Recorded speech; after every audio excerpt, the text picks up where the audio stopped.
Hello. Today we are in Islamabad, capital of Pakistan, to talk to Prime Minister Imran Khan. Since decades, Pakistan and India are stuck in a tense standoff about the region Jammu and Kashmir. Pakistan also neighbors Iran, now in a violent conflict with the United States and becoming the epicenter of an increasingly volatile Middle East tensions. Facing threats from inside and outside, what are Mr. Khan's plans? Hello. Sorry to keep you waiting. Thank you very much for making time for us. Thank you. Let me just quickly have a look. Hello. Mr. Prime Minister, your job must be one of the most complicated in the world. I mean, there is your relationships with the United States, there's China who really wants to invest here, but the more they invest, your relationships with the United States might become even a little bit more complicated. Then you have Iran, Afghanistan. Before you joined politics, you have had such a fantastic life. Why do you do that to yourself? So, a few questions. Let me start. Firstly, I came into politics because I felt that Pakistan has tremendous potential, always had tremendous potential. When we were growing up, Pakistan was the fastest growing country in Asia. Pakistan was a role model for development in the 60s. So we lost our way, and my whole objective of coming into politics was that we wanted Pakistan to achieve its potential, and it has huge potential. Now, your first question that we live in a tough neighborhood.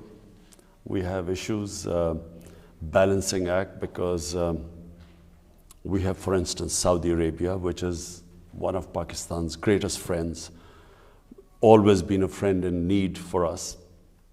Then we have Iran, which is a neighbor, and we have always had good relationship with Iran. So the conflict between Saudi Arabia and Iran is something which for Pakistan would be disastrous if it went into some sort of a military conflict. So we are trying our best to make sure that these two, one neighbor and one friend, things do not deteriorate amongst them. Things do not actually lead to a conflict. And as it is, this region cannot afford another conflict. The other is Afghanistan. Pakistan is doing its best for peace in Afghanistan. Afghanistan is one country which has suffered in the last 40 years, and just purely on a humanitarian basis, apart from Afghanistan being our neighbor, we pray for this peace deal to take place between the Taliban and the Americans and the Afghan government. So finally, there would be peace there. The biggest problem right now is India.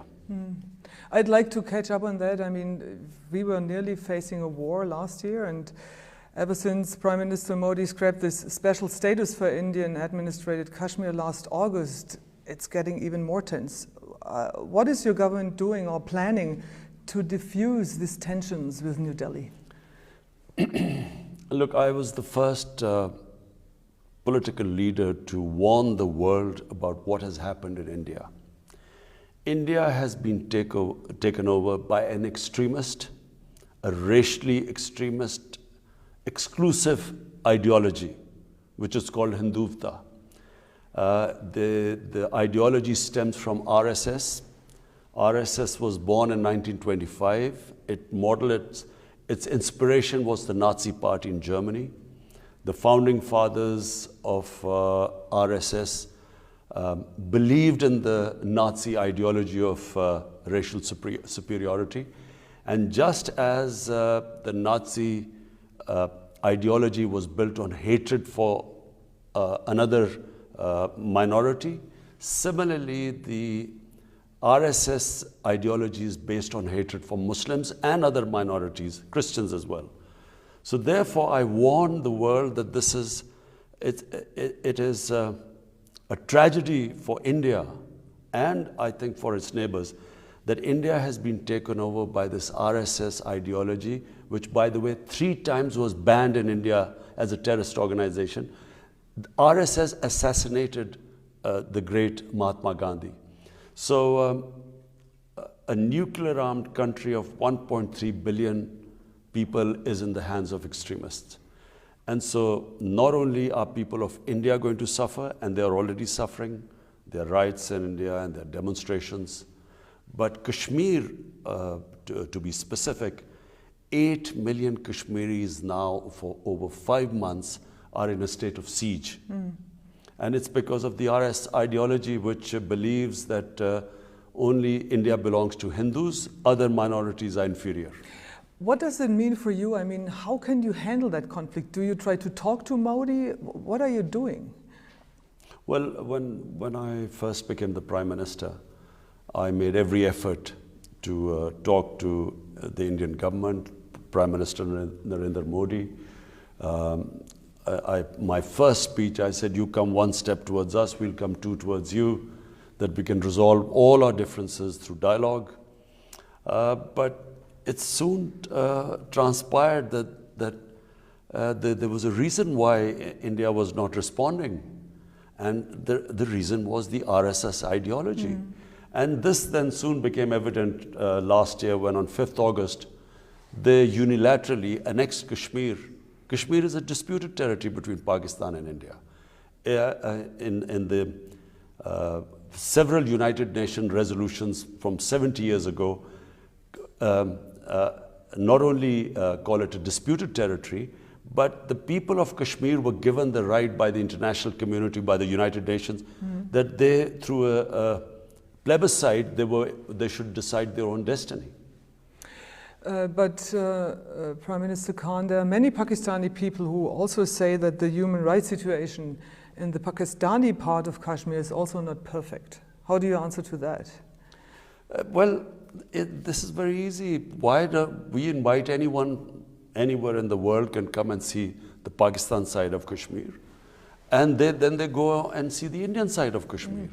Let them decide what is the difference. Yeah, but still, like, protests against the Assad Kashmir administrations aren't allowed in Kashmir. So that's not really freedom of expression either, isn't it? Azad Kashmir has free and fair elections. They select their own government. They run their own affairs. Like in any government, they will have problems.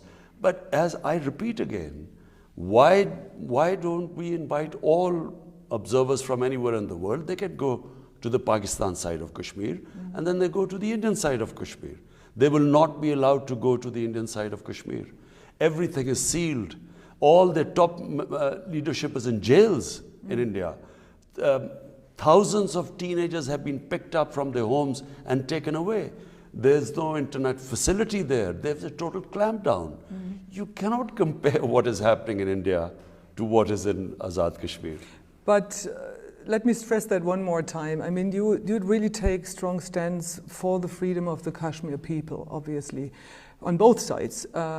And you do that also in front of the United Nations. Don't you think your voice would be even heard more and better if, like, for example, protests in Kashmir and the Pakistani side would be also allowed? Why not? Let me say, the best thing is let the people of Kashmir decide. The people of Pakistan Kashmir and the Indian Kashmir. Let them decide what they want to do. Pakistan is all ready to give them the right of, through a referendum or a plebiscite, let them decide whether they want to remain with Pakistan or whether they want to be independent. We're all for it. You're just coming back from Kashmir. I mean, there was a horrible avalanche. More than 90 people, as we know by now, got killed. What is the situation there right now? It's climate change. That's all I can say. Very strange thing this has happened. This sort of weather in Kashmir was unexpected, and in that particular area where most of the people went into these 2 houses thinking that they were safe, and the avalanche, when it came, it just took those 2 houses. So that's where the tragedy was. But unfortunately, this is climate change now. Do you consider like some cross-border aid with India in this specific field to help people the most and the best? There was already cooperation because on the borderline, The Pakistan side, the army was already cooperating with the Indian side because I think there were some losses on the other side too. But that's a good sign. So it's possible in really a tricky situation that both sides work together. Of course, in any humanitarian issues we would work together, but the issue right now in the Indian side of Kashmir is not just a issue of humanitarian, it's a huge humanitarian crisis. Over 100,000 people of Kashmir, the Indian side Kashmir, have been killed in the last 30 years. And not just that, I mean the clampdown and since 5th August, this is, the whole world should realize, for 5 months the people of Kashmir have been put under siege. The schools are closed, they can't lead a normal life, communications are cut off. As I said, their senior leadership is all in jail. So therefore, I really hope that the world would take notice of this. Pakistan cannot have normal relationship if this disputed territory, dispute between Pakistan and India, recognized by the United Nations, if they have unilaterally annexed that area, how can Pakistan start talking to them right now? Do you think the world is paying too little attention? I'm afraid, and sadly, yes. Consider the sort of just the media coverage of Hong Kong, demonstrations. I mean, Hong Kong, what, 2 or 3 people, I don't think more than that have died. In Kashmir, the tragedy of Kashmir, what is happening, and you can't compare the two. And why is that? Why is that? Why do you think the world is paying so much more attention to the Hong Kong protests regarding the situation in Kashmir? Well, I think that the Western countries, unfortunately, number one is the primary consideration are the markets. It's commercial interest. India is a big market. So that's one reason why we see a very lukewarm response to what is going on and what is happening to 8 million people, let alone what is happening inside India to the minorities, what this RSS-driven ideology is doing with this Citizen Registration Act and this Citizenship Act, which is blatantly against the minorities, specifically 200 million Muslims. I mean, this is unheard of what they're doing right now in India. But specifically on Kashmir, the silence of the world is number one because of commercial interests, India being a big market, and number two, I think, in the strategic Western mind, India is supposed to be a counterbalance to China. And therefore, you see a completely different approach to what is all this, and I'm afraid this is going to pose a threat not just to Pakistan and the neighboring countries or to the Indian minorities, but eventually this will be a threat to world peace. Because remember, if this goes wrong, in other words, this rhetoric of the Indian army chief saying that they put claim on Pakistan side of Kashmir too, and is saying something like if there was a parliament resolution, then the Indian army was ready to move to the Pakistan side of Kashmir. Then what would happen? The unthinkable would happen. 2 nuclear-armed countries would come face to face. And that's why even in the United Nations, I went there to the General Assembly and I appealed to the UN that you must intervene right now before things get out of hand. Mr. Khan, what could Europe and what could Germany specifically do in that regard? I think Germany has a huge role. Germany is the strongest country in Europe, and therefore the European Union. Germany can play a part in the EU, which is a big, apart from the US, EU is the other big bloc which the world looks for upholding human rights. So we hope that Germany plays its part. I spoke to Chancellor Merkel and I tried to explain to her everything about what is happening in India. And actually she did make a statement when she was in India saying that you cannot have this go on for unlimited period of time. 8 million people are put under siege by 900,000 Indian troops.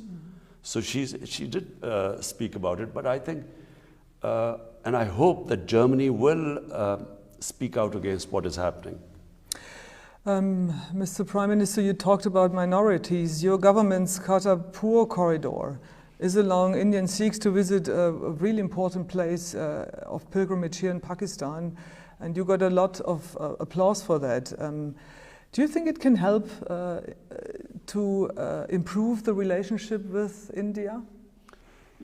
You see, I have not understood that what was the mindset. I mean, no logical mind would not go towards solving, and I'm talking about Indian leadership and Pakistani leadership. Any logical mind would want to have peace and solve our issues through dialogue. It's logical because, you know, when you trade, we know in European Union that once the trade starts between two countries, then the standard of living goes up in both the countries. Even if you suffer for an imbalance for a short time, but eventually everyone benefits from trade. So this is what I had in mind when I spoke to the Indian Prime Minister when I first won the elections.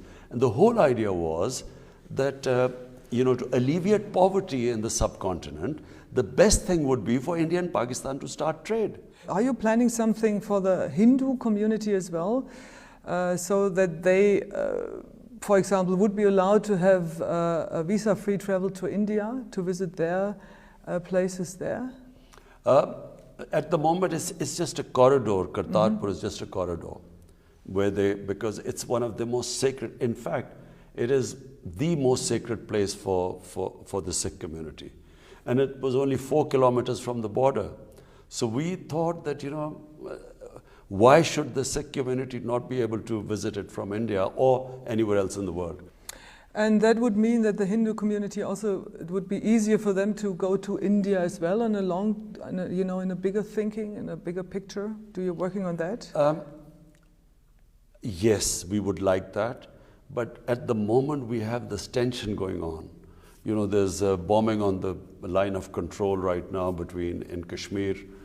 So we have this tense, and as I said, the Indian Army chief just gave a threat in Pakistan that they could annex Pakistan side of Kashmir too.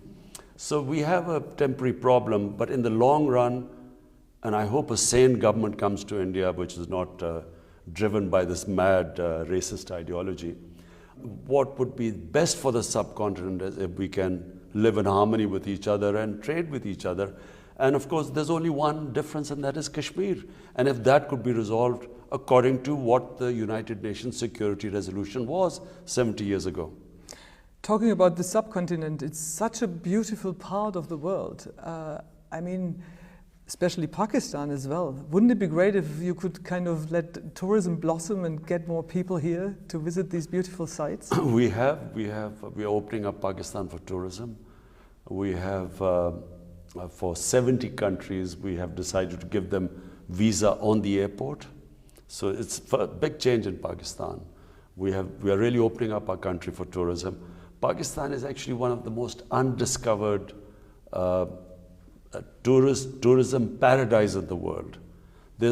Our northern areas, if people like mountain tourism, I think there is the most unique place in the world as far as mountain tourism go are the northern areas. So what else are you going to do to improve tourism or to grow it's also an economical branch, right? I mean, well, for a start, our security situation has now improved. Pakistan has, been the safest since 2004. You know, really problems in Pakistan started after 2004 when we joined the war on terrorism, and so Pakistan came in the eye of the storm, and we lost a lot of people. 70,000 Pakistanis died in this war. But now this is the safest year after 2004, so we are heading now towards security in this country, and that's why, as it is, tourism doubled in Pakistan last year. So as it is, because of the secure environment, we are having a lot of tourists now. Mr. Prime Minister, when we talk about security issues, we have to talk about Afghanistan. What is the current status of the Afghan peace talks? As far as I know, they were heading towards a ceasefire. And we hope that this happens, because I repeat again, Afghanistan is a great tragedy. For 40 years, people of Afghanistan have suffered through conflict. And so what we're hoping is now the Taliban-American talks succeed, and with the new government in power of Afghan government, again, of course, President Ghani being re-elected, we hope that now there's some sort of a peace agreement which is apart from the people of Afghanistan. The next country that is desperate for that peace agreement is Pakistan, because it opens up opportunities for trading right up in Central Asia. It becomes an economic corridor for us, trading between, if the more peace returns to Afghanistan, the more people in especially in our the adjoining province to Afghanistan will benefit. So, as I said, we are praying that this works out, this peace deal now. You really were quite a bit of a help for the United States. How close is your connection to the Taliban right now? Well, Pakistan has played its part in the peace talks. We've encouraged the peace talks. And secondly, also we have there was a hostage situation, so Pakistan played its part in getting there were 3 Western hostages, which were released. So we are doing our best, and whatever influence, because remember there are 2.7 million Afghan refugees in Pakistan. So whatever part we can play because of still the refugees, and whatever linkages Pakistan has with the Taliban, because remember Pakistan was the government that had recognized the Taliban government, which was there till 2001. So we will do our best. Is India's increasing influence in Afghanistan a threat for you? What do you make of that? Well, any country, Afghanistan is an independent country and it can have relationship with anyone. Our problem was really when Pakistan, our security forces felt that India was instigating attacks into Pakistan through Afghanistan. That was the main concern of Pakistan. Apart from that, well, it's India and Afghanistan relationship is between the two countries. But it only affects us when we feel that India uses Afghanistan to have terrorist attacks within Pakistan. Mr. Prime Minister, you were quite critical about the reception of the world regarding Kashmir and India. When it comes to China and the Uyghurs, you are not really very critical about this issue. Why is that? I mean, you really kind of like to stress the fact that you see yourself as a bridge builder in the Muslim world. Why are you not more outspoken about the situation of the Uyghurs in China? Well, 2 reasons really. Number one, you cannot even, the scale of what is happening next door in India, you cannot compare that to what is supposed to be happening to the Uyghur community in China. I mean, just look at the scale. 8 million people in Kashmir are in an open prison for 5 months. So hence, I speak about that. Number 2, 200 million Muslims right now in India. With this Citizen Act, what we fear is disenfranchisement of these people. Remember that in 1935, when the Nazis started the pogrom against the Jews, first they had the Registration Act. Similarly, in Myanmar, they first started a Registration Act of Muslims and then started the ethnic cleansing of the Rohingya Muslims. So this is the first step, and hence that is my number one. I mean, it is the scale of the problem is so huge. That's why I talk about it. But there's a second reason too. China has been a great friend to Pakistan. China has helped us in our most difficult time again because of the crisis we inherited, the economic crisis. So the way we deal with China is that when we talk about things, we talk about privately. we do not talk about things with China in public right now because they're very sensitive. That's how they deal with issues. Very last question. You know, or you knew Lady Diana very well. What do you make of the current situation in Great Britain with the royals? What would she have said to what her youngest son is doing right now? Do you know what? I have so many issues right now dealing in Pakistan. It doesn't seem to be that huge an issue. If someone, I mean, it's their life really. It's how they want to lead. Why should people interfere in it? Would she have understood it? I guess so. I can't say. I mean, frankly, I haven't really gone that deeply into a situation. I think a young couple want to, as far as I know, want to lead their own life. Well, it's up to them. Thank you very much.